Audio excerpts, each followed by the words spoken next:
What's going on, guys? All right, we're here over at Justin's and we're about to install what is fun inside. So got the my parts from Goodwin. This is the progress bar. It is thicker than the Flying Miata bar that we have. So you can see the hardware that it comes with right here. A little bit beefier than the stuff that came with the other units. And let's see, packaging wise, it looks pretty nice and stable. And here goes the bigger boy. Need both hands, pardon me. So here we go. So this, boys, what's going in. We're gonna put it probably at the mid setting for now, because as far as the sizing versus the versus what's on there, I was gonna go with the Hotchkiss, but the Hotchkiss was actually on back order for another 3 weeks, and this one was in stock at Goodwood and Racing. So, and that was going through Hotchkiss themselves that it was on back order for 3 weeks. So I just went ahead and got my money back for that and just ordered this, and this actually arrived within the week because we have the DC tour coming up. So it's slightly thicker than the Hotchkiss bar. So with the Hotchkiss, Tommy had his on the stiff.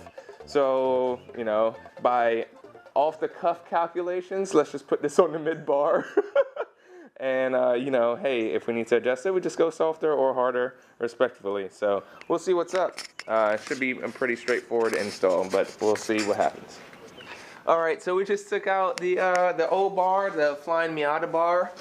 And one of the things about it, which we forgot because we haven't swapped it out in a while, versus the S2000, that is, the clearance is just right there. Miatas, you just have to unbolt the shock. So that way you can see the difference here. That way you have that much droop in the suspension, or should I say just the control arms, and that way you can actually clear this bend real quick. We did have to take out the under tray, so that way we can make the bend and kind of finagle our way through. And you will be hitting some of the hoses and doodads in there, but nothing crazy. All right, time to put even a bigger bar in, and then brackets and lube them up. All right, so after reading some of the instructions, we found out that it's easier to take off the ABS line, which is right there at the top. So that way you can actually rotate the bar in and out. And then there's also a D bracket that holds the radiator support right here at the bottom. You can see it holding in my hand, if you can actually see that. This is the guy right here.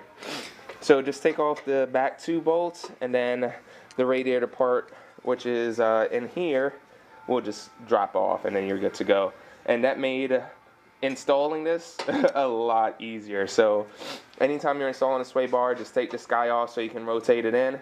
Take off your clips, take off your ABS sensor bolt that's holding that line in, and it'll make this a lot easier. We just put this bar back in about what, 4 times quicker by making those steps. All right, back. All right, folks, so this is not editing. This is not editing. So reading the instructions that comes with this stuff is actually key. We were like, oh, they only do this, you know, because it makes it easier to install. It's not just that. You actually have to remove the ABS wire mounting bracket because you have to install a spacer. Because the brackets that we're now installing are bigger than the stock ones, we actually have to install this spacer and the new screw. So there you go. And then that's going to be your spacer for your new ABS. So I don't have the lighting here, but from what you vaguely can see, this bracket right here, it's one nut holding, one bolt holding that on, and then we're going to replace it with the supplied spacer and bolt. So that's why we're removing it. So don't just put it back on just for the hell of it. You can see that's the bolt right there. So I'll remove that guy just to push this back, so that way the new bracket, you can already see the 2 holes, or 2 nuts that are coming out already, screws, whatever. Yeah, so we'll see how this looks in a second. Alright guys, so the bracket here, you're gonna put in the screw through